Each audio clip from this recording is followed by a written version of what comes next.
عموماً آپ دیکھتے ہیں کہ جب بچہ پیدا ہوتا ہے تو روتا ہے، بچہ پیدا ہوتا ہے تو روتا ہے، 2 ماہ کا ہوا تب روتا ہے، 4 ماہ کا ہوا تب روتا ہے، 6 ماہ کا ہوا تب روتا ہے۔ اب ہمارے جو خواتین ہوتی ہیں نا، کیونکہ مرد بھی بیچارے ہو ان کو اتنی سمجھ نہیں ہوتی، اور خاتون خانہ کہہ دیتی ہیں جو بڑی ہوتی ہیں کہ جناب کسی جن یا ایسی چیز کی اس کو نظر ہو گئی ہے اس لیے یہ رو رہا ہے، اس کو فلاں ہو گیا، اس کو فلاں ہو گیا، اس کو فلاں ہو گیا۔ لیکن احادیث سنیں، احادیث نبویہ کیا کہتی ہے؟ بچہ کیوں روتا ہے؟ جب بچہ پیدا ہوتا ہے نا، دنیا میں آتا ہے، کیوں روتا ہے؟ اس کی وجہ کیا ہے؟ اس کی ریزن کیا ہے؟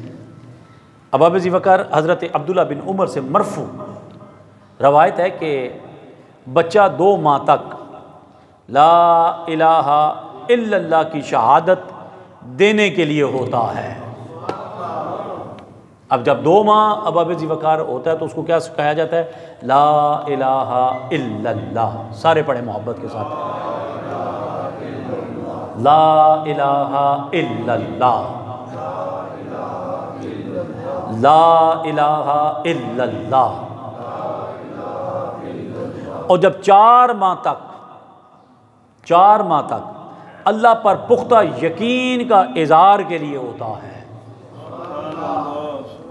اب ہمارا اللہ پر یقین ہی نہیں ہے، استغفر اللہ۔ وجہ بیٹھے ہوئے ہیں نا، صبح سے کام کوئی نہیں آیا، ہم بے چین ہو گئے۔ ہم کیا ہو گئے؟ بے چین ہو گئے، بیمار ہو گئے، ہمیں یقین ہی ہے کہ شفا ملے گی۔ ہمارے پاس گھر نہیں ہے، وہ ساڑھے مقدر کی تھوڑی سانو گھر لبسی۔ اسی طرح کے جملے ہم بولتے ہیں نا، کوئی کام پڑ گیا کسی بندے کے پاس، ہمارا وہ کام کس طرح کرے گا یار؟ تو یہ جملے جو ان سے غلط ہیں۔ اللہ پر کامل یقین ہونا چاہیے، اللہ پر کیا ہونا چاہیے؟ کامل یقین ہونا چاہیے۔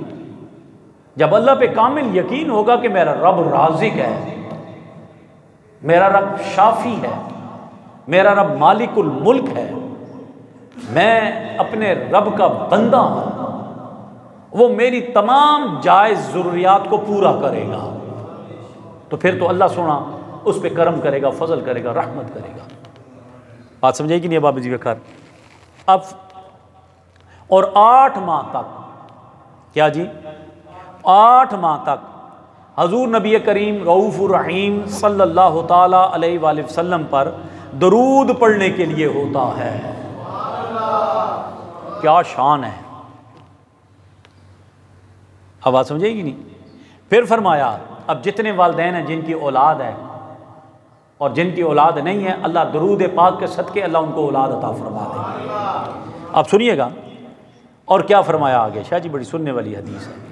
اور 2 سال